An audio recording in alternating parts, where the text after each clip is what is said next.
خادم ہے، اور زمین کی جو مخلوقات ہیں یہ مخدوم ہیں۔ اب آپ دیکھیں کہ زمین کی مخلوقات میں نظر آنے والی مخلوقات 4 ہیں۔ ایک انسان ہے، دوسری مخلوق جانور ہیں، حیوانات ہیں، تیسری مخلوق نباتات ہیں، فصلیں، درخت ہیں، پھل ہیں، پھول ہیں، اور چوتھی قسم کی مخلوقات میں جمادات ہیں، بے جان چیزیں ہیں، پانی ہے، پتھر ہے، مٹی ہے، ریت ہے، یہ چیزیں۔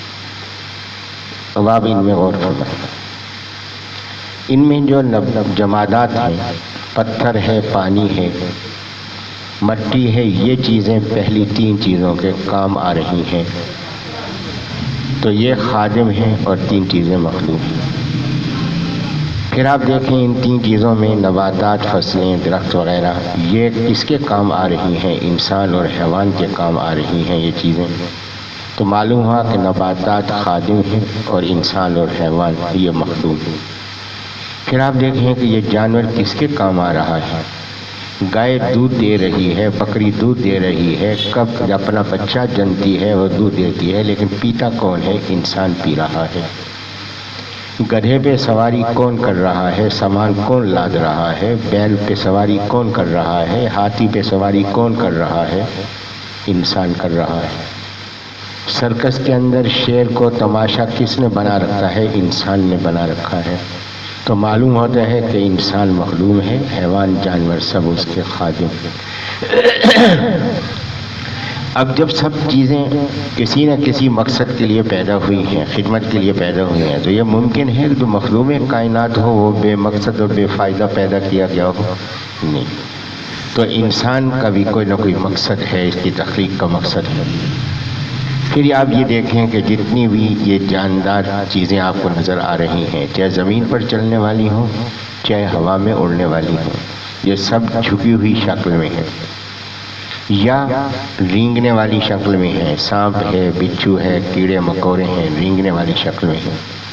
آپ انسان کو دیکھیں کہ انسان سیدھی شکل میں ہے، جس کے اندر ایک اشارہ ہے کہ یہ انسان کی شکل جسم اس کا سیدھا ہے، لیکن اس کے اندر جھکنے کی صلاحیت ہے۔ انسان اپنے ارادے سے اس جسم کو جھکا سکتا ہے، جس کے اندر اشارہ ہے عقلی طور پر۔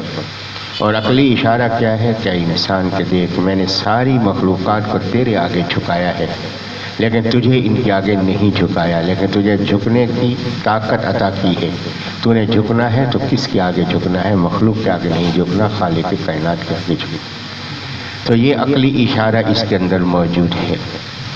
اب یہ کہ انسان اس رہنمائی کا محتاج ہے کہ میرے پیدا ہونے کا مقصود کیا ہے، مجھے کیوں پیدا کیا گیا، میرا مقصد کیا ہے، میری ذمہ داری کیا ہے۔ اس کے لیے اللہ تبارک و تعالی نے انسان کو 4 صلاحیتیں عطا فرمائی ہیں۔ سب سے پہلی صلاحیت اس کی فطرت ہے۔ یہ فطرت اپنے خالق کی پہچان رکھتی ہے۔ کیسے پہچان رکھتی ہے؟ اس کی مثال اپنے شیخ حضرت امام اعظم ابو حنیفہ رحمۃ اللہ علیہ کی ایک مثال سے عرض کرتا ہوں کہ ایک دہریہ جس کو آج کل کمیونسٹ کہتے ہیں کہ یہ لوگ جو اللہ کے وجود کے منکر ہیں، تو اس زمانے میں ان کو دہریہ کہتے تھے کہ یہ زمانہ خود بخود بنا ہے، خود بخود چل رہا ہے۔ تو امام اعظم رحمۃ اللہ علیہ کی خدمت عالیہ میں حاضر ہوا اور اس نے آ کے عرض کیا کہ حضرت آپ کہتے ہیں کہ خدا کا تصور ہر دل میں موجود ہے، میں کہتا ہوں کہ میرے دل میں موجود نہیں۔ حضرت امام صاحب رحمۃ اللہ علیہ نے فرمایا کہ میں تجھ سے ایک سوال کرتا ہوں، دیکھنا جواب میں جھوٹ مت بولنا۔ کہا جی میں جھوٹ نہیں بولوں گا۔ اس زمانے کے اندر جو لوگ بے دین ہوتے تھے وہ بھی جھوٹ سے اجتناب کرتے تھے، جھوٹ کو آپ سمجھتے تو ہم ہیں کہ دیندار بھی کہلاتے ہیں اور جھوٹ بھی بولتے ہیں۔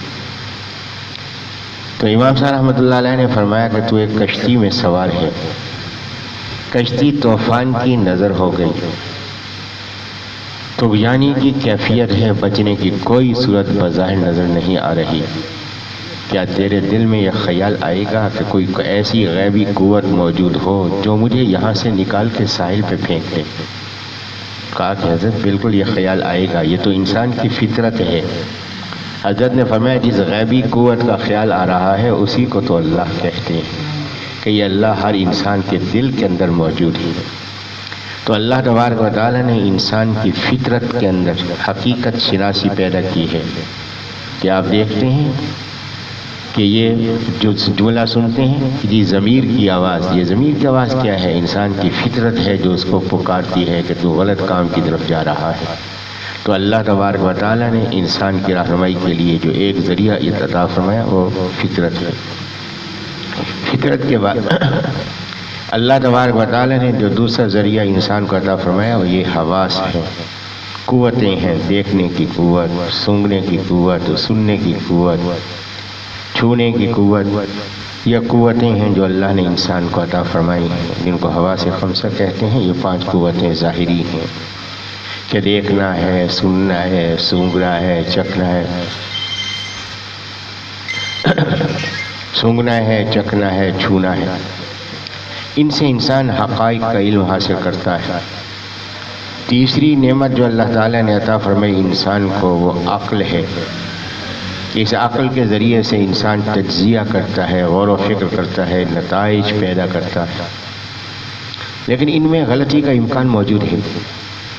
اللہ تبارک و تعالیٰ نے اس غلطی کے امکان کو دور کرنے کے لیے وحی کی نعمت عطا فرمائی۔ یہ چوتھی صورت ہے جو اللہ نے عطا فرمائی۔ اب وحی کی حیثیت کیا ہے یہ میں ایک مثال سے گزارش کرتا ہوں جس سے بات پوری طرح سے واضح ہوگی۔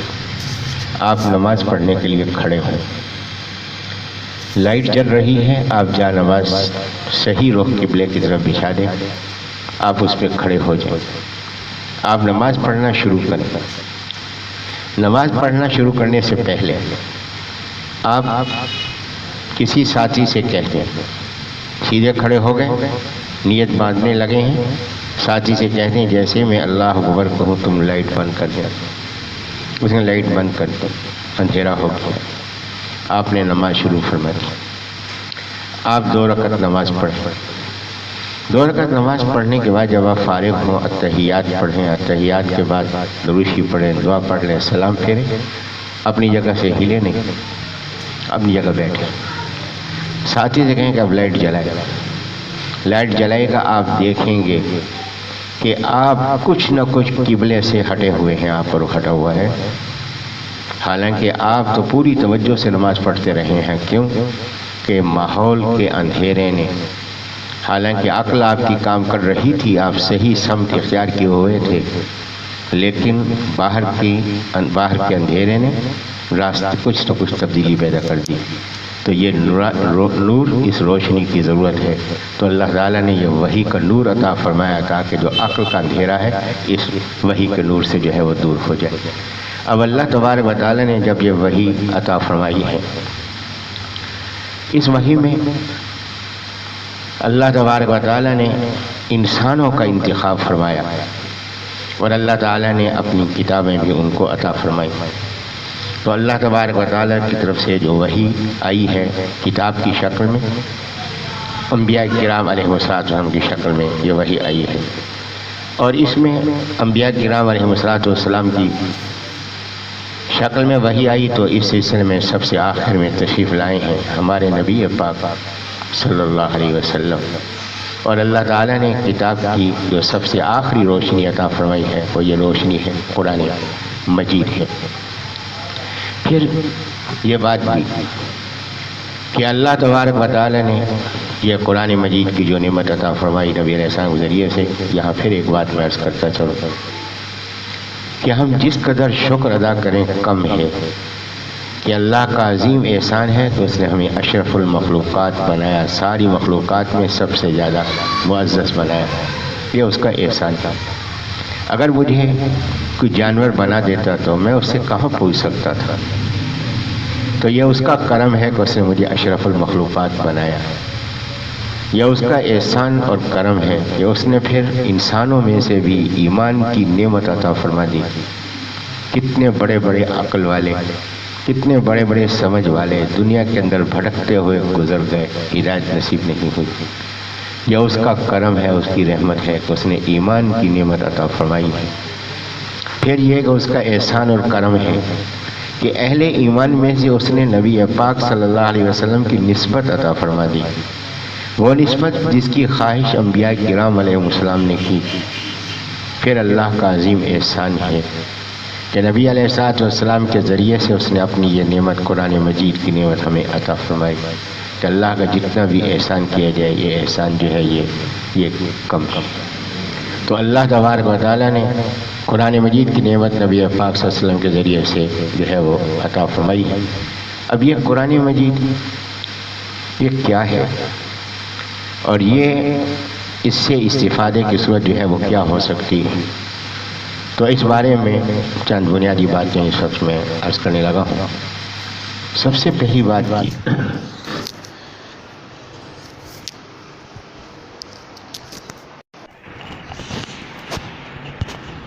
کہ یہ قرآن مجید اس سے پہلے بھی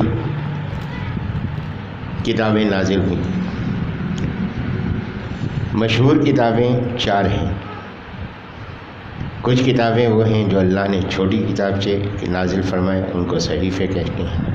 کچھ کتابیں بڑی، کتنی کتابیں نازل کی ہمیں نہیں معلوم، اللہ کو معلوم ہے، لیکن جن کے نام ہمیں بتلائے گئے ہیں قرآن مجید کے اندر وہ 4 کتابیں مشہور کتابیں، اس لیے ہم کہتے ہیں مشہور کتابیں 4 ہیں۔ کل کتابیں کتنی ہیں اللہ کو معلوم۔ پہلی کتاب تورات ہے جو حضرت موسیٰ علیہ السلام پر نازل ہوئی، دوسری کتاب زبور ہے جو حضرت داؤد علیہ السلام پر نازل ہوئی، تیسری کتاب انجیل ہے جو حضرت عیسیٰ علیہ السلام پر نازل ہوئی، چوتھی کتاب قرآن مجید ہے جس کا نزول نبی پاک صلی اللہ علیہ وسلم پر ہوا۔ پھر یہ بات بھی قابل توجہ ہے کہ انسان، میں عرض کر رہا تھا کہ نبی علیہ السلام نے ہی نہیں بلکہ تمام انبیاء کرام علیہ السلام نے آ کر یہ بات بتلائی کہ انسان کہ تجھے تعجب ہے، تجھے تلاش ہے کہ تیری تخلیق کا مقصد کیا ہے۔ اللہ کی طرف سے تجھے ہم اطلاع دے رہے ہیں تیری تخلیق کے 2 مقصد ہیں، ایک ہے عبادت، ایک ہے خلافت۔ عبادت کیا ہے اور خلافت کیا ہے؟ عبادت ہے اپنے رب کی طرف متوجہ ہو جانا، یہ عبادت ہے، اور رب کی طرف سے مخلوق کے فرائض ادا کرنا یہ خلافت ہے۔ تو لہٰذا اللہ تعالیٰ نے انسان کو یہ 2 بنیادی مقاصد عطا فرمایا تخلیق کے اعتبار سے، اس کے 2 بنیادی مقصد ہیں، عبادت ہے، خلافت ہے۔ پھر اللہ تبارک و تعالیٰ نے عبادت اور خلافت کے حوالے سے کچھ باتیں اس پر نازل فرمائی ہیں وحی کی صورت میں، جیسے کہ میں نے ابھی گزارش کی۔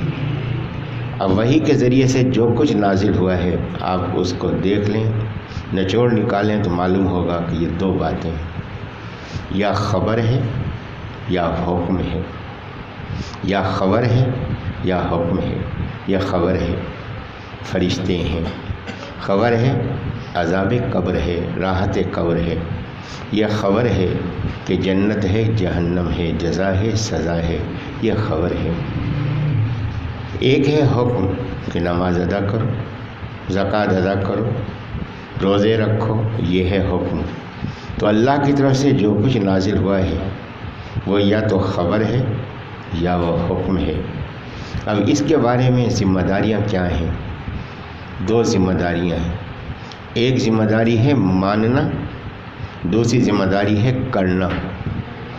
ماننا اور کرنا، ماننا اس کو ایمان کہتے ہیں اور کرنا یہ عمل ہے۔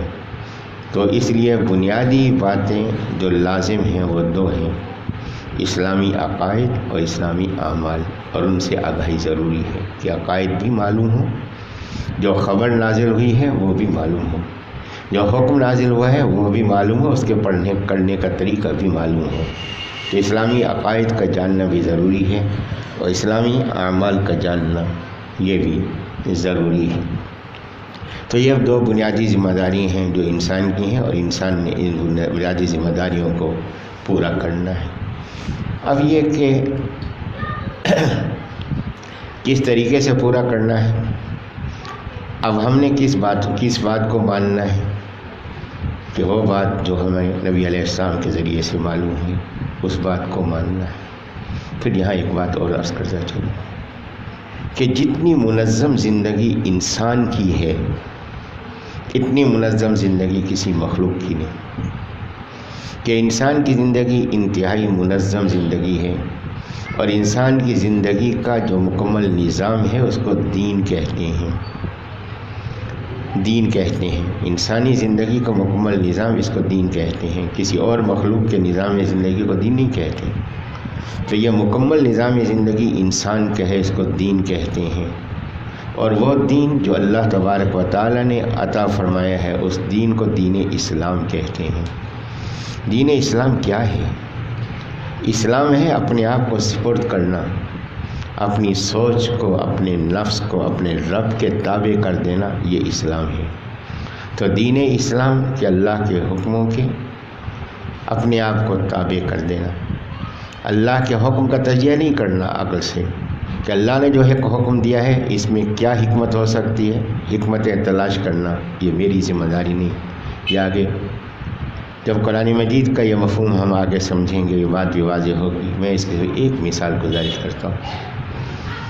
نبی پاک صلی اللہ علیہ وسلم معراج کے لیے تشریف لے گئے۔ راستے میں حضرت جبرائیل علیہ السلام نے فرمایا کہ حضرت اتریں، نماز پڑھیں۔ نبی علیہ السلام براق پر سوار ہیں۔ نبی علیہ السلام سے فرمایا اتریں، نماز پڑھیں۔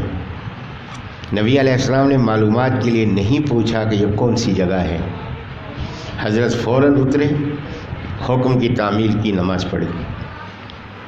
جبرائیل السلام نے پوچھا کہ حضرت معلوم ہے یہ کون سی جگہ ہے؟ فرمایا کہ نہیں، مجھے نہیں معلوم۔ میں حضرت یہ وہ جگہ ہے جہاں ہجرت فرما کر تشریف لائیں گے۔ پھر آگے چلے، پھر ایسے فرمایا، پھر حضرت نے سوال نہیں کیا کون سی جگہ ہے، جبرائیل السلام نے پوچھا، پھر جواب دیا۔ 4 مقام پہ حضرت نے، یہ بات آگے آئے گی انشاءاللہ۔ اب نبی علیہ السلام نے سوال کیوں نہیں کیا؟ معلومات کے لیے تو پوچھا جا سکتا تھا یہ کون سی جگہ ہے، اس لیے نے پوچھا کہ امت کو تعلیم دی ہے کہ جب شریعت کا حکم ہے تو شریعت کے حکم میں سوال نہیں ہوگا، سوال ہوگا تو یہ اعتراض بنے گا، تعمیل ہوگی اور معلومات کے لیے بعد میں جو ہے اگر وہ بتا دیا جائے تو ٹھیک ہے، نہ بتایا جائے تو میرا اس پر ایمان ہے۔ اسی ایمان کے حوالے سے ایک مثال اور گزارش کر دیتا ہوں۔ سیدنا ابو بکر صدیق رضی اللہ عنہ نبی علیہ السلام کے ساتھ بہت زیادہ دوستی ہے، رفاقت ہے، بہت محبت ہے آپس میں۔ نبی علیہ السلام کو ابھی عام دعوت کا حکم نہیں ہوا، گھر کے افراد کو حضرت نے دعوت دی۔ حضرت ابو بکر صدیق رضی اللہ عنہ بھی نبی علیہ السلام سے اتنی رفاقت دوستی رکھتے تھے جیسے گھر کے فرد ہیں۔ نبی علیہ السلام ابو بکر صدیق رضی اللہ عنہ سے فرما رہے ہیں کہ ابو بکر، میں غار حرا میں تھا۔ کہا کہ جی ہاں۔ اللہ کا فرشتہ مجھ پہ نازل ہوا؟ کہا کہ جی ہاں۔ اللہ نے مجھ پہ اپنے کلام کی آیات نازل کی؟ کہا کہ جی ہاں۔ اللہ نے مجھے رسالت سے سرفراز فرمایا؟ کہا جی ہاں حضرت، میں گواہی دیتا ہوں کہ اللہ کے سوا کوئی عبادت کے لائق نہیں، میں گواہی دیتا ہوں کہ آپ اللہ کے رسول۔ نبی علیہ السلام نے تعجب سے دیکھا، ابو بکر میں تجھے واقعہ بتلا رہا ہوں، یوں تصدیق کر رہا ہے جیسے اس کو ماننا ہے۔ کیوں ماننا ہے؟ اپنے حواس اور عقل کی وجہ سے ماننا ہے کہ بات میری سمجھ میں آ رہی ہے اس لیے مان رہا ہوں؟ نہیں، حواس اور عقل کی وجہ سے نہیں، نبی علیہ السلام کی صداقت کی وجہ سے ماننا ہے۔ اگر اپنی حواس اور عقل کی وجہ سے ماننا تو ایمان تو نہیں ہوگا، وہ تو اپنے آپ کو ماننا ہوگا۔ صداقت پر اعتماد جیسے ماننا ہے۔ کس طریقے میں ماننا ہے؟ اپنی مرضی سے ماننا ہے؟ نہیں، آج اسی اپنی مرضی کے ماننے کے نتائج پیدا ہو رہے ہیں کہ گمراہی بڑھتی ہوئی چلی جا رہی ہے۔ کہ کس طرح ماننا ہے؟ جیسے کہ صحابہ کرام رضی اللہ عنہ نے مانا ہے اس طریقے پہ ماننا ہے۔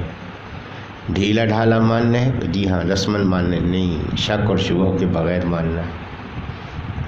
کیا ماننا ہے؟ دل سے سچ ماننا ہے اور زبان سے اقرار کرنا ہے۔ یہ 6 باتیں ہوں گی تو اس کو ایمان کہیں گے۔ تو لہٰذا یہ 6 باتیں ہوں گی جو ایمان کے لیے ضروری ہیں، یہ باتیں ایمان بنیں گی۔ تو لہٰذا سب سے پہلی ضرورت ہے وہ ہے عقیدے کی اصلاح، ایمان کا ہونا۔ پھر یہ میں بات عرض کر رہا تھا کہ یہ قرآن مجید اللہ تبارک و تعالیٰ کی کتاب ہے، تو اس پر ایمان بھی رکھنا ہے۔ اس کی نعمت کی قدردانی کے تقاضے کیا ہیں، اس سے پہلے چند باتیں میں عرض کر دوں اس قرآن مجید کے حوالے سے، کہ جس کی وجہ سے قرآن مجید سے ہماری وابستگی پوری پیدا ہو سکے۔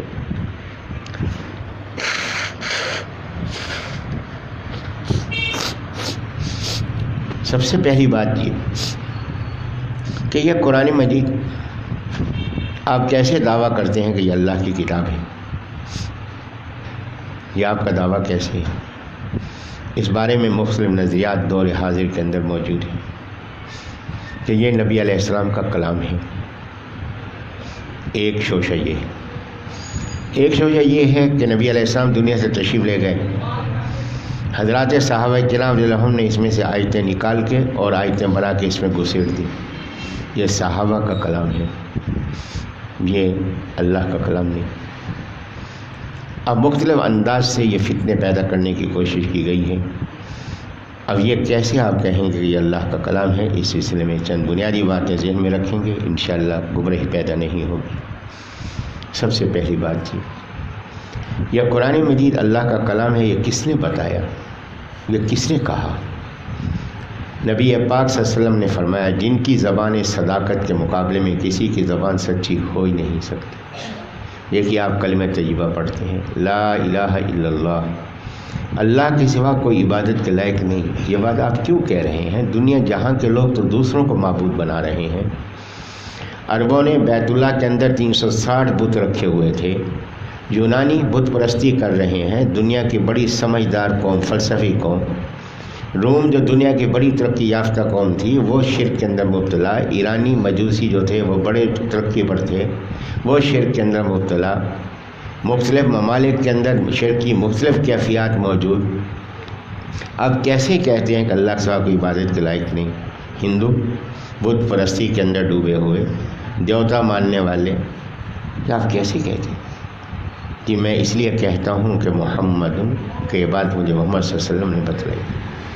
کیا محمد صلی اللہ علیہ وسلم کے اکیلے کی بات ان سب کے مقابلے میں قابل قبول ہو سکتی ہے؟ جب نبی السلام نے یہ نعرہ لگایا اللہ کی وحدانیت کا، تو حضرت کی آواز تو اکیلی آواز تھی۔ حضرت کے خاندان کے لوگوں کی حمایت بھی حضرت کو حاصل نہیں تھی، تو اکیلی آواز ہے۔ تو کیا ان کی آواز کو قبول کیا جائے گا سب کے مقابلے میں؟ یہ سب جو سمجھدار بات بیان کر رہے ہیں، ان کی بات چھوڑ دی جائے گی؟ جی ہاں، کیوں؟ رسول اللہ، کہ وہ اللہ کے رسول ہیں، وہ اللہ کے بھیجے ہوئے ہیں۔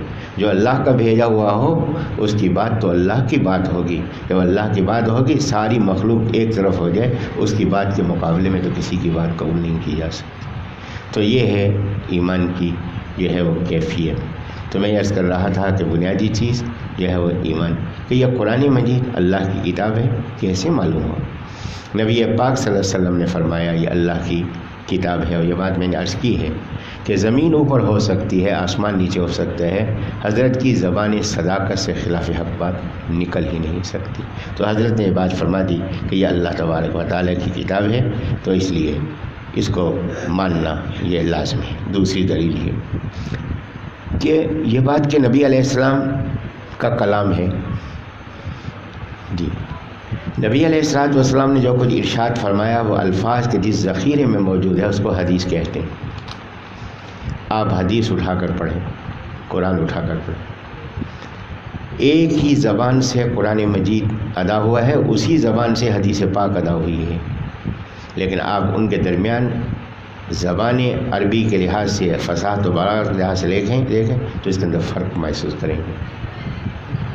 آج بھی دور جدید کے اندر بھی آپ کے امریکہ اور برطانیہ کی یونیورسٹیوں میں عربی زبان کی جو تعلیم دی جاتی ہے، وہاں بھی تسلیم کیا جاتا ہے کہ فصاحت و بلاغت میں حدیث کے مقابلے کی کوئی چیز نہیں۔ عربی زبان کے اندر بڑے بڑے شاعروں کے دیوان نبی علیہ السلام کی حدیث کے مقابلے میں فصاحت و بلاغت میں حیثیت نہیں رکھتے، لیکن حدیث کے مقابلے میں قرآن کی فصاحت و بلاغت اتنی واضح ہے کہ دونوں کے اندر فرق موجود ہے۔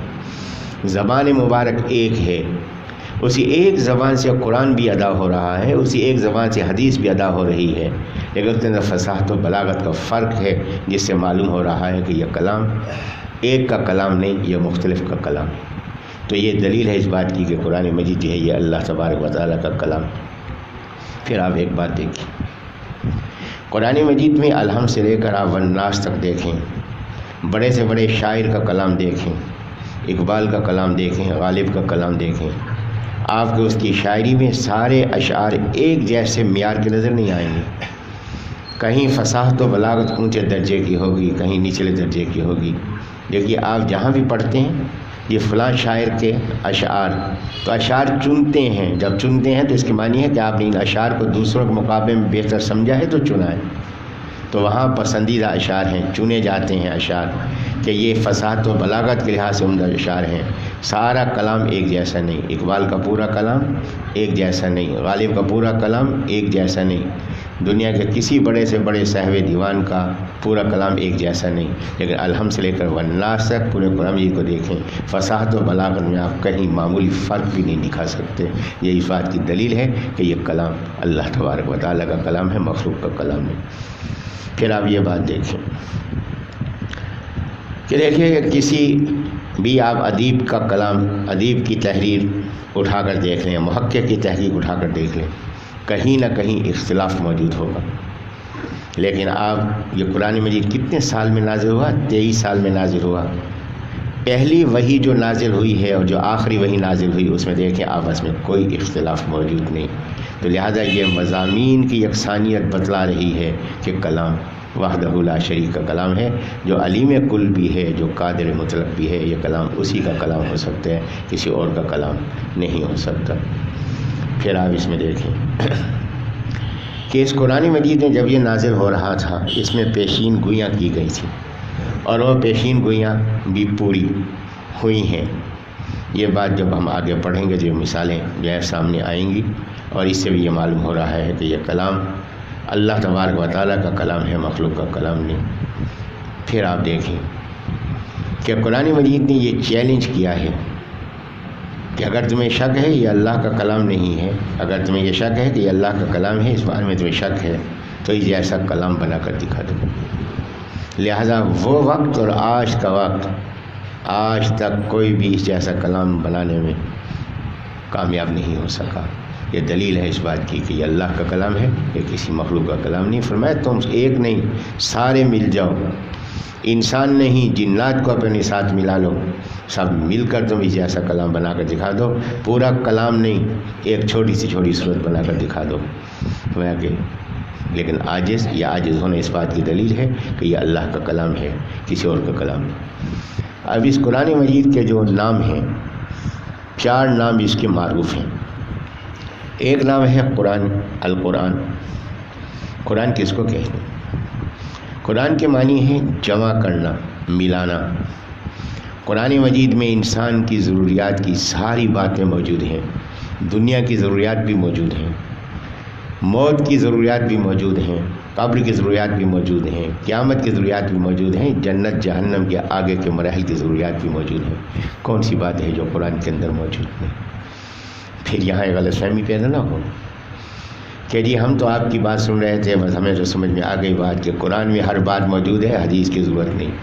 نہیں میرے محترم، حدیث کی حیثیت کیا ہے؟ حدیث اس قرآن کی وضاحت ہے، تو وضاحت کے بغیر قرآن کو کیسے سمجھیں گے؟ یہ بات آگے گفتگو میں آئے گی۔ تو میں یہ عرض کر رہا تھا کہ قرآن کے معنی جمع کرنا، ملانا، اور قرآن کے دوسرے معنی ہے پڑھنا۔ قرآن مجید وہ کتاب جو دنیا میں سب سے زیادہ پڑھی جاتی ہے، آپ دیکھ لیں مشرق سے مغرب تک چلے گئے، اس کے مقابلے میں کوئی کتاب ہے جو پڑھی جاتی ہو؟ سب سے زیادہ جو تلاوت کی جاتی ہے قرآن مجید کی جاتی ہے۔ کوئی کتاب ہو، کتنی دلچسپ کتاب ہو، ایک دفعہ آپ پڑھیں گے، 2 دفعہ پڑھیں گے، 3 دفعہ پڑھیں گے، 4 دفعہ پڑھیں گے، اس کے بعد چھوڑ دیں گے۔ کوئی کہے گا کہ آپ نے کتاب پڑھی؟ ہاں میں نے 5 دفعہ پڑھی ہے، 10 دفعہ پڑھی ہے۔ کوئی آپ کو یہ نہیں کہے گا کہ قرآن مجید میں 20 دفعہ پڑھ چکا ہوں، 10 دفعہ پڑھ چکا ہوں، نہیں۔ جیسے قرآن پڑھتے جائیں گے لذت بڑھتی ہوئی چلی جائے گی۔ یہ قرآن مجید کی یہ خصوصیت ہے، کمال ہے قرآن مجید کا۔ پھر آپ دیکھیں کہ وہ بچے قرآن پڑھ رہے ہیں جو قرآن کا مفہوم بھی نہیں جانتے، وہ لوگ قرآن پڑھ رہے ہیں جو عربی زبان نہیں جانتے۔ آپ دیکھیں کہ تجوید کے ساتھ قرآن پڑھ رہے ہیں، عربی زبان نہیں جانتے لیکن قرآن پڑھ رہے ہیں اور لذت کے ساتھ پڑھ رہے ہیں۔ میرے اپنے یہاں ہمسائیگی میں ایک خاتون تھی، بالکل ان پڑھ تھی، اللہ اس کو مغفرت فرمائے، مغفرت فرمائے، ان پڑھ تھی، اور میری والدہ ماجدہ کے پاس آ کے بیٹھتی تھی تو کہتی تھیں کہ بی بی جی میں جب یہ قرآن پڑھتی ہوں تو میں ایسے پڑھتی جاتی ہوں، دیکھتی جاتی ہوں، تو ایسے میرے رونگٹے کھڑے ہو جاتے ہیں، مجھے جہاں جنت کا لفظ آتا ہے تو یہ منظر میرے سامنے آتے ہیں، مجھے ہنسی آ جاتی ہے، جہاں جہنم کا لفظ آتے ہیں مجھے رونا آ جاتا ہے۔ یہ قرآن مجید کا اعجاز نہیں تو کیا ہے؟ کہ جو ابجد نہیں جانتی، اردو پڑھنا لکھنا بھی صحیح نہیں جانتی، اس کے دل میں کیفیت ہے، وہ بھی قرآن کو یوں پڑھ رہی ہے۔ تو لہٰذا قرآن مجید کا یہ پڑھنا، تو قرآن اس کو اس لیے کہتے ہیں کہ اس کا پڑھنا اتنی کثرت کے ساتھ ہے، اس کے مقابلے میں دنیا کی کوئی کتاب نہیں جو پڑھی جا رہی ہو۔ کتنی پڑھی جا رہی ہے؟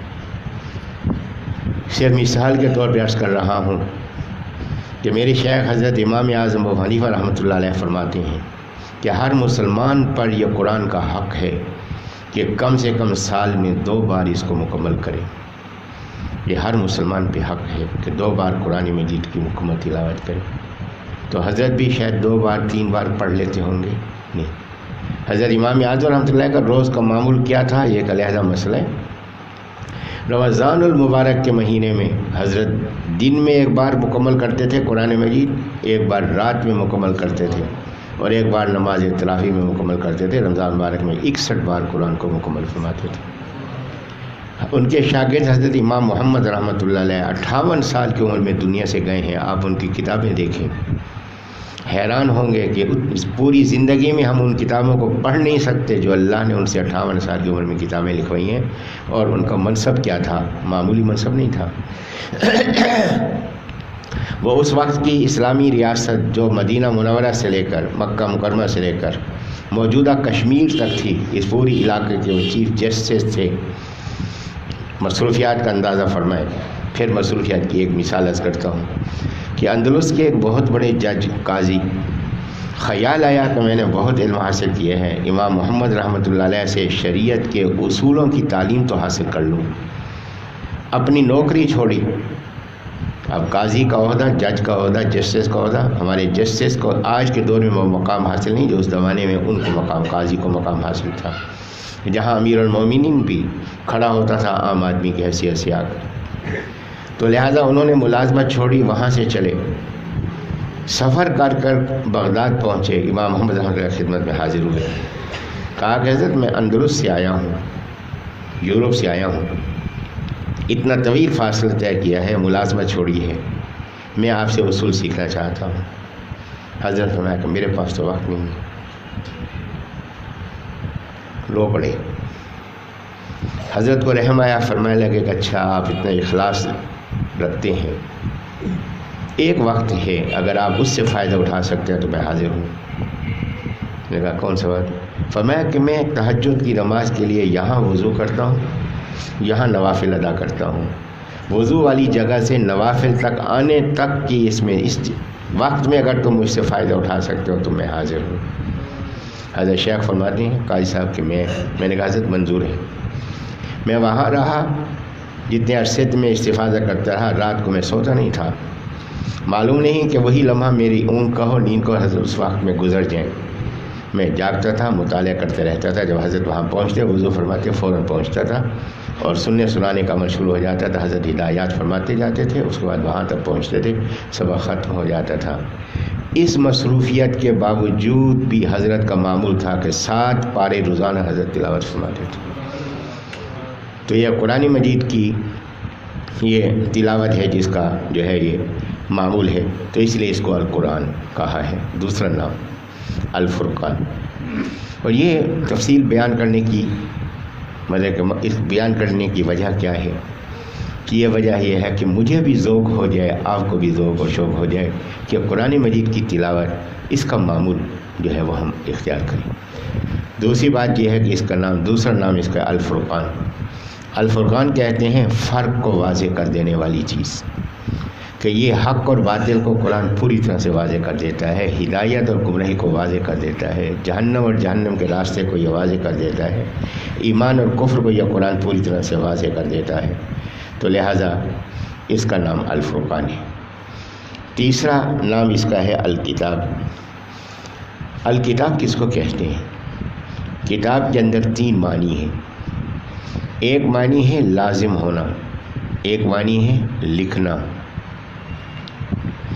تو کتاب کے ایک معنی ہے لازم ہونا، اور کتاب کے ایک معنی ہے جمع کرنا، اور کتاب کے ایک معنی ہے لکھنا۔ 3 معنی ہے، ایک معنی جمع کرنا، ایک معنی لازم ہونا، ایک معنی لکھنا۔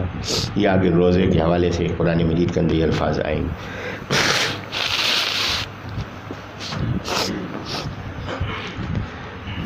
تو کتاب جس کے اندر ساری ضروریات جمع ہیں، یا قرآن مجید کے اندر انسان کی ساری ضروریات جمع ہیں، ہر قسم کی رہنمائی اس قرآن کے اندر موجود ہے۔ دوسری بات یہ کہ لازم ہونا، قرآن سے وابستگی لازم ہے، قرآن کو سمجھنا بھی ہے، قرآن پہ عمل بھی کرنا ہے، اس کی تلاوت بھی کرنا ہے، یہ لازم ہے، اور کتاب کے معنی لکھنا ہے۔ اب یہاں میرا ایک سوال ہے، اللہ تبارک و تعالیٰ نے قرآن مجید میں بار بار الکتاب کا لفظ استعمال کیا، ایک بہت بڑے فتنے کا رد کیا ہے۔ وہ فتنہ کیا ہے؟ فتنہ یہ ہے کہ حضرت یہ جو کتابی شکل آپ کے سامنے ہے نا، یہ تو نازل نہیں ہوئی، یہ کتابی شکل کس نے دی ہے؟ سیدنا ابو بکر صدیق رضی اللہ عنہ کے دور میں صحابہ کرام رضی اللہ عنہ نے اس کو کتابی شکل دی ہے، تو یہ کتاب اللہ کی طرف سے نہیں ہے۔ اللہ کو معلوم تھا کہ یہ فتنہ نمودار ہوگا، اللہ نے اس کا رد پہلے ہی فرما دیا۔ قرآن مجید میں بار بار اس کو الکتاب کہا۔ کیا ایمان والو تم شک اور شبہ پہ مبتلا نہ ہونا، یہ جو کتابی شکل تمہارے سامنے ہے یہ وہی ہے جس کو میں نے نازل کی۔ یہ حضرات صحابہ کرام نے توثیق فرمائی۔ یہاں بات آ گئی تو ذہن میں بات رہ جائے، شاید آگے یاد نہ رہے۔ دو باتیں صحابہ کرام ایسی ہیں جو اللہ نے واقع ہونے سے پہلے ان کی توثیق فرمائی ہے، تصدیق فرمائی ہے۔ وہ دو باتیں کون سی ہیں اس کو ذہن میں رکھیں گے۔ پہلی بات یہ قرآن مجید، یہ کب کتابی شکل دی گئی اس کو؟ نبی علیہ السلام کی وفات کے بعد، لیکن اللہ نے اس کو الکتاب کب کہا؟ نبی علیہ السلام کی زندگی میں آیات نازل فرمائی، تو اس میں ابھی آپ دیکھیں سورۃ بقرہ کا آغاز ہے، اس میں بھی ذالک الکتاب، حامیم تنزیل الکتاب، تو اس کو کتاب جگہ جگہ پہ اللہ نے فرمایا تاکہ غلط فہمی پیدا نہ ہو۔ ابھی یہ کتابی شکل نہیں دی گئی تھی، اس کو الکتاب کہا تاکہ ذہن میں بات آئے کہ جو ہمارے سامنے کتابی شکل آ رہی ہے یہ اللہ ہی کی طرف سے ہے، یہ انہوں نے اپنی طرف سے نہیں کی، ان کی توثیق ہے۔ دوسری بات کہ نبی علیہ السلام کے ارشاد گرامی سے یہ بات معلوم ہوتی ہے کہ اہل جنت کو جنت میں جو انعامات دیے جائیں گے وہ اس کے 3 درجے ہیں۔ پہلے درجے میں اللہ تبارک و تعالیٰ وہ نعمتیں عطا فرمائیں گے جن نعمتوں کا تصور دنیا میں ہو سکتا ہے۔ دودھ ہے، شہد ہے، میٹھا پانی ہے، پھل ہیں، جانوروں پرندوں کا، حلال پرندوں کا گوشت ہے، ان کا تصور دنیا میں ہو سکتا ہے، لیکن جنت کی چیزوں کا ذائقہ کیسا ہوگا اس کا تصور دنیا میں نہیں ہو سکتا۔ یہاں سے ایک مثال گزارش کرتی۔ پرانی بات ہے کہ عمارت اسلامیہ جب قائم ہوئی، ملا عمر رحمۃ اللہ علیہ کو اللہ نے کامیابی اور کامرانی عطا فرمائی، اور اس پہ بھی اللہ کا شکر ادا کریں۔ وہ کامیابی اور کامرانی الحمدللہ انشاءاللہ بس ظاہر ہونے والی ہے اب بھی انشاءاللہ۔ تو ملا عمر رحمۃ اللہ علیہ کہ ایک تھے سالار تھے حضرت جلال الدین حقانی رحمۃ اللہ علیہ، جو دور حاضر میں حضرت خالد بن ولید رضی اللہ عنہ کی پوری عکس، پورا کا پورا عکس تھے۔ اللہ نے کامیابیاں کامرانی عطا فرمائی تھی۔ تو یہاں سے علماء کا ایک وقت، پاکستان کے علماء کا ایک وقت ملاقات کے لیے گیا۔ بڑے بڑے اکابر شیوخ حدیث اس وقت میں شامل تھے۔ تو جب یہ وقت گیا تو ملاقات سے فارغ ہوا تو حضرت حقانی رحمۃ اللہ علیہ ان کو الوداع کہنے کے لیے دروازے تک آئے۔ تو ایک شیخ الحدیث رحمۃ اللہ علیہ جو دنیا سے تشریف لے گئے، اللہ ان کے درجات بلند فرمایا، انہوں نے کہا کہ حضرت ایک گزارش۔ فرمایا جی حضرت فرمائیں۔ کہا کہ آپ کے ساتھ ایک مجاہد بیٹھا تھا، وہ اپنے ہونٹ مسلسل چوس رہا تھا۔ آپ سے ملاقات کے لیے یورپ کے وفود آ رہے ہیں، وہ اگر اس حرکت کو دیکھیں گے تو کیا تاثر لیں گے؟ اب کم از کم اس کو تو روک دیں کہ ایسا نہ کریں۔ حضرت نے مسکراتے ہوئے کہا کہ اس کو روکنا نہ میرے بس کی بات ہے، نہ تمہارے بس کی بات ہے، نہ سارے مل کر ہم اس کو روک سکتے ہیں۔ تعجب کہ حضرت آپ کا مجاہد آپ کی بات نہیں مانے گا؟ فرمایا کہ نہیں، جو چیز اپنی آنکھوں سے وہ دیکھ چکا ہے وہ میری بات کیسے مانے گا؟ فرمایا کہ ہم نے 8 آدمی ایک مہم کے لیے روانہ کیے تھے، ان میں سے ایک یہ تھا۔ یہ 8 کے 8 شدید زخمی ہوئے، 7 دنیا سے چلے گئے، شہید ہو گئے۔ یہ بھی اس کیفیت میں تھا، اتنا زخمی تھا کہ بچنے کی کوئی امید نہیں تھی، سانسوں کا مہمان تھا۔ اس حالت میں اس نے دیکھا کہ آسمان سے 8 حوریں نازل ہوئی ہیں، ان کے ہاتھ میں پیالے، ہر حور نے ایک کے منہ کے ساتھ پیالہ لگا دیا اور پیالہ پینے لگا۔ ایک حور نے اس کے منہ کے ساتھ پیالہ لگایا، ابھی اس نے پینا شروع نہیں کیا تھا، ہونٹوں کے ساتھ پیالہ لگا تھا۔ ساتھ والی نے کہا کہ یہ تو بھی عالم دنیا میں ہے، اس نے پیالہ ہٹا دیا۔ اس کے بعد ہم وہاں پہنچ گئے، ان اجسام کو بھی ہم نے اپنے قبضے میں لیا، ان کی تدفین کی، اس کو بھی اٹھا کر لے، ابھی اس کا وقت نہیں آیا تھا۔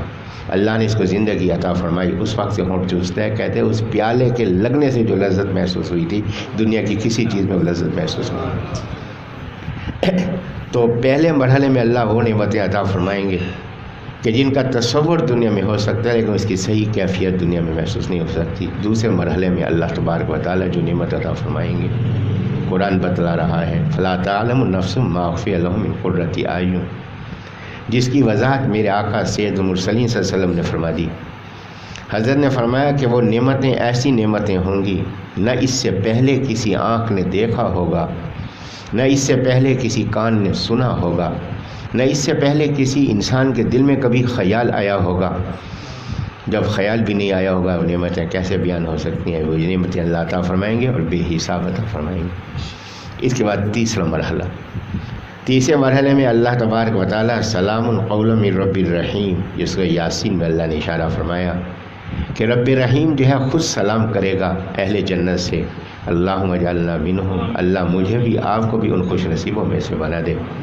کہ اللہ سلام فرمائے گا، ہم عرض کریں گے لبیک اللہم لبیک، اے اللہ ہم حاضر ہیں۔ تو اللہ سوال فرمائیں گے کسی نعمت کی ضرورت ہے کہ اے اللہ تو نے اتنی نعمتیں عطا فرمائی ہیں جو وہم گمان میں بھی نہیں تھیں، اور وہ بھی تو نے بے حساب عطا فرمانی، کون سی نعمت تو اسے مانگے؟ تو اللہ فرمائے گا میں ایک نعمت تمہیں دینے لگا ہوں۔ وہ نعمت کیا ہے؟ کہ میں اعلان کر رہا ہوں کہ میں تم سے راضی اور آج کے بعد کبھی تم سے ناراض نہیں ہوں گا۔ فرمایا یہ اتنی بڑی نعمت ہوگی کہ اہل جنت کو ساری نعمتیں اس نعمت کے مقابلے میں کم درجے کی معلوم ہوں گی۔ یہ نعمت جو اللہ اہل جنت کو سب سے آخر میں عطا فرمائیں گے، وہ نعمت اللہ نے قرآن مجید کی سند کے ساتھ صحابہ کرام کو دنیا کی زندگی میں عطا فرما دی ہے۔ تو اسی سے اندازہ فرما لیں کہ ان کا مقام جو ہے وہ کیا ہے اور کیا کیفیت ہے۔ چوتھا نام جو قرآن مجید کا اللہ تبارک و تعالیٰ نے بیان فرمایا ہے وہ ہے الذکر، کہ انا نحن نزلنا الذکر و انا لہ لحافظون، کہ قرآن مجید کو ہم نے نازل کیا ہے اور ہم اس کی حفاظت کرنے والے ہیں۔ تو یہاں اللہ نے قرآن مجید کا نام استعمال نہیں فرمایا، ذکر کا لفظ استعمال فرمایا۔ ذکر کس کو کہتے ہیں؟ ذکر کے جو لغت کے اندر معنی ہیں، ایک ہے نصیحت، قرآن جو ہے یہ نصیحت ہی نصیحت ہے۔ دوسری بات ذکر اعزاز اور شرف کو کہتے ہیں، کہ قرآن مجید سے جس نے اپنے آپ کو وابستہ کر لیا وہ معزز ہو گیا، صاحب ذکر ہو گیا، وہ مشرف ہو گیا۔ غلط فہمی نہ ہو مشرف کے لفظ سے، میں نے مشرف لغت کے معنی میں استعمال کیا کہ اس کو شرف حاصل ہو گیا، تو لہٰذا اس کا نام ذکر ہے۔ اور پھر ذکر کے اندر ایک اشارہ اور بھی ہے کہ اللہ کی کمال حکمتیں ہیں۔ انا نحن نزلنا الذکر و انا لہ لحافظون، اللہ یوں بھی تو فرما سکتا تھا انا نحن نزلنا القرآن و انا لہ لحافظون، ہم نے قرآن نازل کیے، ہم اس کی حفاظت کرنے والے ہیں۔ نہیں، انا نحن نزلنا ذکر، یہاں اللہ نے قرآن کی وجہ ذکر کا لفظ استعمال کیا، یہاں نام استعمال فرما دیا ذکر کا۔ ایک تو یہ اشارہ ہو گیا کہ یہ نصیحت بھی ہے اور تمہارے لیے اعزاز بھی ہے، اور اس کے ساتھ ایک اشارہ اور بھی ہو گیا کہ دیکھیں کہ نصیحت محفوظ ہوگی جب چار چیزیں محفوظ ہوں گی۔ پہلی بات یہ ہے کہ الفاظ نصیحت کے محفوظ ہوں تو نصیحت محفوظ ہوگی، الفاظ محفوظ نہیں تو نصیحت محفوظ نہیں۔ دوسری بات یہ کہ اس کی وضاحت محفوظ ہو، اگر وضاحت محفوظ نہیں تو نصیحت محفوظ نہیں۔ تیسری بات یہ کہ اس کا مقصود اور مفہوم محفوظ ہو، اگر مقصود اور مفہوم محفوظ نہیں تو نصیحت محفوظ نہیں۔ چوتھی بات یہ ہے کہ اس کا طریقہ عمل محفوظ ہو، طریقہ عمل محفوظ نہ ہو نصیحت محفوظ نہیں۔ تو یہاں اللہ نے ایک لفظ الذکر کا بھی، میں نے ایک بات گزارش کی ہے کہ یہ فصاحت و بلاغت کا اعلیٰ معیاری کلام ہے، تو اللہ تبارک و تعالیٰ کی یہ فصاحت و بلاغت ہے کہ ایک لفظ استعمال فرما کے اللہ نے چار چیزوں کی حفاظت کی ذمہ داری لی ہے۔ پہلی بات کہ الفاظ محفوظ، وہ ہے قرآن مجید۔ دوسری بات یہ ہے کہ اس کی وضاحت محفوظ، وہ ہے حدیث پاک۔ تیسری چیز ہے اس کا مفہوم اور مقصود محفوظ، وہ ہے فقہ۔ اور چوتھی بات ہے طریقہ عمل محفوظ، وہ ہے سنت۔ تو اللہ نے 4 چیزوں کی حفاظت کی ذمہ داری لی ہے کہ ان چاروں کے مخالف جتنی ہی محنت کر لیں، کوشش کر لیں، ان چاروں میں سے کسی کو مٹانا کسی کے بس کی بات نہیں، کیونکہ اس کی حفاظت کرنے والے ہمیں۔ پھر یہ کہ اللہ تعالیٰ نے جو پہلی کتابیں نازل فرمائیں ان کے مقابلے میں اس قرآن مجید کو امتیازی خصوصیات کیا حاصل ہیں۔ سب سے پہلی بات یہ، قرآن مجید اللہ کی کتاب بھی ہے، اللہ کا کلام بھی ہے۔ تورات اللہ کی کتاب ہے، زبور اللہ کی کتاب ہے، انجیل اللہ کی کتاب ہے، قرآن مجید کتاب بھی ہے، کلام بھی ہے۔ کہ ابھی لوح محفوظ کی تخلیق نہیں ہوئی تھی، یہ قرآن کہاں تھا؟ اللہ کا کلام تھا۔ لوح محفوظ میں کتاب بنا، لوح محفوظ سے پہلے آسمان پر آیا کتاب کی شکل میں، پہلے آسمان سے جبرائیل السلام کی زبان سے ادا ہوا ہے، زمین پر آیا ہے، تو یہ کیا بنا؟ کلام بنا۔ قول، اللہ نے اس کو خود قول کہا ہے، کلام بنا۔ جبرائیل السلام نے اس کو نبی السلام کے سامنے پڑھا، نبی السلام کے مبارک دل میں یہ منتقل ہوا، حضرت کے مبارک سینے میں کیا بنا؟ کتاب بنا۔ نبی علیہ السلام کی زبان مبارک سے ادا ہوا، کیا بنا؟ کلام بنا۔ صحابہ کرام رضی اللہ عنہم کے دل میں یہ نقش ہوا، کیا بنا؟ کتاب بنا۔ اور انہوں نے اس کو تحریری شکل دی، کتاب دی، اور پھر زبان سے اس کو ادا کیا تو یہ کلام بنا۔ تو قرآن مجید کلام بھی ہے، قرآن مجید کتاب بھی ہے۔ یہ امتیاز سے قرآن مجید کو حاصل ہے، اس کے سوا کسی اور کتاب کو حاصل نہیں۔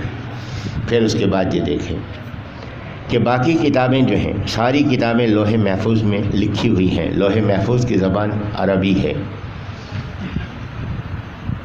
تورات نازل ہوئی عبرانی زبان میں ترجمہ ہو کر، انجیل نازل ہوئی سریانی زبان میں ترجمہ ہو کر، قرآن مجید نازل ہوا ہے اسی لوح محفوظ کی زبان عربی میں، یہ ترجمہ ہو کر قرآن نازل نہیں ہوا، جو اصلی زبان میں نازل ہوا ہے، جو زبان لوح محفوظ کی زبان ہے۔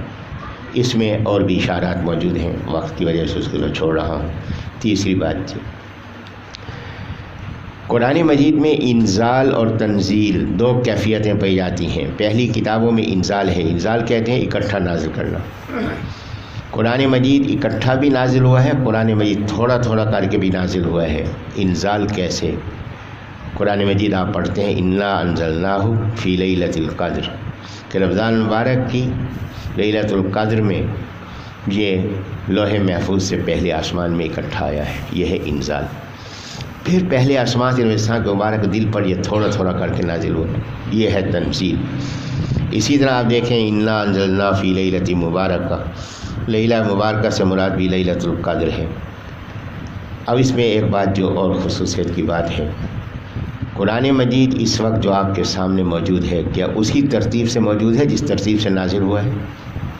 نہیں، قرآن مجید لوح محفوظ کی ترتیب کے مطابق آپ کے سامنے موجود ہے، اس ترتیب سے نازل نہیں ہوا۔ قرآن مجید کی سب سے پہلے آیتیں نازل ہوئی ہیں، آخری پارے سورۃ الگ کی پہلی 5 آیتیں، اور قرآن مجید کی سب سے آخر میں آیت نازل ہوئی ہے وہ تیسرے پارے کی سورۃ البقرہ کے 38ویں رکوع کی آخری آیت، واتقوا یوما ترجعون فیہ الی اللہ۔ یہ قرآن اسی ترتیب میں موجود ہے، اس ترتیب میں موجود نہیں۔ یہ کس ترتیب میں ہے آپ کے سامنے؟ یہ لوح محفوظ کی ترتیب میں ہے۔ کیا قرآن مجید میں کہیں موجود ہے کہ قرآن مجید کی ترتیب یہ ہو کہ یہ آیت پہلے ہو، یہ آیت بعد میں ہو، یہ سورت پہلے ہو، یہ سورت بعد میں ہو؟ نہیں ہے۔ تو کیسے معلوم ہو؟ یہ ترتیب کیسے لگی؟ نبی علیہ الصلوۃ والسلام نے فرمایا تو ترتیب لگی۔ اگر نبی علیہ السلام کی حدیث حجت نہیں تو پھر تمہارے نزدیک قرآن کیسے حجت ہو سکتا ہے؟ اس کی ترتیب تو نبی علیہ السلام کی حدیث کی وجہ سے ہے۔ تو معلوم ہوا کہ حدیث کو مانے بغیر قرآن کو ماننا ممکنات میں سے بھی نہیں، اس لیے حدیث کو ماننا جو ہے اس کا یہ ضروری ہوگا۔ پھر یہ قرآن مجید کی امتیازی خصوصیت یہ ہے کہ پہلی کتابیں کسی چیز پر لکھی ہوئی نازل ہوئیں، قرآن مجید کسی چیز پہ لکھا ہوا نازل نہیں ہوا۔ کہاں نازل ہوا؟ نبی پاک صلی اللہ علیہ وسلم کے مبارک دل پر نازل ہوا، اور نبی علیہ الصلوۃ والسلام مخلوقات میں اشرف المخلوقات ہیں۔ ساری مخلوقات میں سب سے افضل عرش عظیم ہے۔ میرا عقیدہ ہے، آپ کا عقیدہ بھی ہوگا کہ نبی علیہ الصلوۃ والسلام کا جسمی اثر نہیں، نبی علیہ السلام کے جسمی اثر کے ساتھ لگنے والی مٹی بھی عرش عظیم سے مقدس ہے۔ جب حضرت کے جسم اثر سے لگنے والی عرش عظیم سے مقدس ہے تو حضرت کا جسم اثر کتنا مقدس ہوگا، اور جسم اطہر میں جو مرکزی عضو ہے دل، اس کا مقام کیا ہوگا۔ تو یہ قرآن کہاں نازل ہوا؟ نبی السلام کے مبارک دل پر نازل ہوا۔ اس لیے وہ حفاظ اور جو قرآن کو حفظ بھی کیے ہوئے ہیں، قرآن کو پڑھ بھی رہے ہیں، محفوظ بھی رکھے ہوئے ہیں، ان کے دلوں کو نسبت ہے نبی علیہ السلام کے مبارک دل کے ساتھ۔ اس سے بڑھ کے خوش نصیبی کی بات کون سی ہو سکتی؟ قرآن مجید نبی علیہ السلام کا علمی معجزہ ہے۔ پہلے انبیاء کے السلام کو حصی اور عملی معجزات دیے گئے ہیں، نبی علیہ السلام کو حصی عملی معجزات بھی دیے گئے ہیں، یہ ذکر آگے انشاءاللہ تفصیل سے آئے گا۔ اور نبی علیہ السلام کو علمی معجزہ دیا گیا، قرآن مجید آپ کا علمی معجزہ ہے۔ یہی وجہ ہے کہ موسیٰ علیہ السلام کا عصا تھا، پھینکتے اژدہا بن جاتا، عصا تھا ساحل پہ مارا 12 راستے ہو گئے، عصا تھا پتھر میں مارا 12 چشمے نکل آئے۔ جب موسیٰ علیہ السلام کی وفات کہا کہ حضرت میں ایمان لانا چاہتا ہوں، حضرت رضی اللہ عنہ نے سوال فرمایا کہ نبی السلام کی موجودگی میں تو ایمان نہیں لائے آپ، اور ابوبکر رضی اللہ عنہ کے خلافت میں بھی آپ ایمان نہیں لائے، اب ایسا کیا واقعہ پیش آیا کہ آپ ایمان لانا چاہتے ہو؟ کہا کہ حضرت میں گزر رہا تھا، ایک مسجد میں بچے بیٹھے قرآن پڑھ رہے تھے، یہ آیت میں نے سنی، یا ایھا الذین اوتوا الکتاب آمنوا بما نزلنا مصدقا لما معکم من قبل ان نطمس وجوہا فنردها علی ادبارها او نلعنهم کما لعنا اصحاب السبت وکان امر اللہ مفعولا۔ جس کا مفہوم یہ ہے کہ اس سے پہلے کہ تمہارے چہرے مسخ ہو جائیں تو اس قرآن پر ایمان لاؤ۔ تو میں نے بچے کی زبان سے سنا تو فوراً مجھے خیال میں نے چہرے پہ ہاتھ پھیرا، بھی چہرہ مسخ نہیں ہوا، فوراً حاضر خدمت ہوا ہوں کہ حضرت میں ایمان لانا چاہتا ہوں۔ تو یہ قرآن مجید کی معجزاتی کیفیت، نبی اسلام دنیا سے تشریف لے گئے لیکن قرآن مجید کی معجزاتی کیفیت برقرار ہے، آج بھی برقرار ہے۔ ابھی کچھ عرصہ پہلے جاپان کی ایک بڑی یونیورسٹی کے بہت بڑے پروفیسر، ان کو اللہ نے ایمان کی توفیق عطا فرمائی، تو انہوں نے بات بتلائی کہ جی میں نے عربی کی کچھ چیزیں مجھے جاننا تھیں کسی اپنے مضمون کے سلسلے میں، تو میں نے قرآن سے جو رابطہ کیا تو میں نے دیکھا، معلوم ہوا کہ یہ کلام کسی انسان کا کلام نہیں، خالق کائنات کا کلام ہے، اس لیے میں اس پہ ایمان لایا ہوں۔ تو یہ قیامت تک اس کی معجزاتی کیفیت جو ہے وہ برقرار جو ہے وہ رہے گی۔ چھٹی خصوصیت امتیازی قرآن مجید کی یہ ہے، وہ ہے محفوظیت۔ کیا قرآن مجید محفوظ ہے؟ یہ بات ابھی میں نے اس سے پہلے بھی عرض کی ہے۔ سب سے پہلی دلیل قرآن مجید کی محفوظیت کی وہ ہے تواتر طبقہ، کہ آپ انڈونیشیا چلے جائیں، آپ امریکہ چلے جائیں، آپ سعودی عرب چلے جائیں، آپ افریقہ میں چلے جائیں، قرآن ایک جیسا پڑھا جا رہا ہے۔ کیوں کہ ان سے پہلے جو طبقہ تھا، نسل تھی، وہ بھی اسی طرح پڑھتی تھی تو یہ اس طرح پڑھ رہے ہیں، اور ان سے پہلے والے بھی اسی طرح پڑھتے تھے تو اس طرح پڑھ رہے ہیں۔ تو اس سے معنی ہے کہ یہ سلسلہ چل رہا ہے، کہاں چل رہا ہے؟ پیچھے تک، نبی اسلام تک چل رہا ہے۔ تو یہ تواتر طبقہ ہے کہ نبی علیہ السلام کے دور سے لے کر آج تک ایک ہی انداز سے قرآن پڑھا جا رہا ہے۔ تو یہ تواتر طبقہ ہے۔ یہ دلیل ہے اس بات کی کہ قرآن اپنی اصل شکل میں محفوظ ہے۔ پھر قرآن مجید کے لکھنے کا انداز، پھر قرآن مجید کی تلاوت کا انداز، پھر آپ یہ دیکھیں قرآن مجید کے اندر، قرآن مجید نماز کے اندر پڑھنا فرض ہے۔ دنیا میں جہاں بھی نماز ہو رہی ہے اس میں قرآن پڑھا جا رہا ہے۔ پھر اس کے بعد یہ دیکھیں کہ نماز تراویح یہ مسنون عمل ہے، اور نماز تراویح مسنون عمل ہے جس کے اندر قرآن کو مکمل کرنا یہ سنت ہے۔ تو اس انداز سے جب قرآن چلتا ہوا آ رہا ہے تو اس کے محفوظ ہونے میں کیا شک و شبہ ہو سکتا ہے؟ یا صرف ایک بات اس وقت گزارش کر دیتا ہوں، باقی تفصیل انشاءاللہ کل ہوگی۔ تو میں نے یہاں ذکر کیا ہے نماز تراویح کا، کہ نماز تراویح کے بارے میں اور روزے کے بارے میں دو باتیں اس وقت میں عرض کر دیتا ہوں، اس کو ذہن نشین فرما لیں، باقی انشاءاللہ کل ملاقات، اس بات کی تفصیلات آگے چلیں گی۔ پہلی بات تو یہ ہے کہ اہل باطل کی پوری کوشش ہے کہ ہمیں محروم کیا جائے سعادتوں سے۔ آپ دیکھیں کہ ایک بات ہمارے اندر یہ داخل کر دی ہے کہ نبی پاک صلی اللہ علیہ وسلم کسی گرامی لکھنا ہو تو ہم سواد لکھ دیتے ہیں۔ کیوں؟ یہ سازش ہے، کس بات کی سازش ہے؟ کہ اگر انہوں نے صلی اللہ علیہ وسلم پورا لکھ دیا تو نبی علیہ السلام کی خبر کے مطابق جب تک یہ لکھا رہے گا رحمتیں مجھ پہ نازل ہوتی رہیں گی، ہم رحمتوں سے کیسے محروم کریں ان کو؟ یہ اہل باطل کی سازشیں ہیں جن سے ہم غافل ہیں۔ ایک تو یہ بات درمیان میں آ گئی، اس سے اجتناب کرنا جو ہے وہ ضروری ہے۔ اسی طرح دیکھیں روزے کے بارے میں آپ ایک بات سنیں گے، حضرت سحری کا وقت مقرر ہے، صحیح ہے، لیکن حدیث میں نے خود پڑھی ہے کہ جب تک اذان کی آواز آتی رہے آپ سحری کھاتے رہیں، اذان کے آخر تک آپ کھا پی سکتے ہیں، روزہ ہو جائے گا۔ نہیں میرے محترم، اس غلط فہمی میں مبتلا مت رہیں۔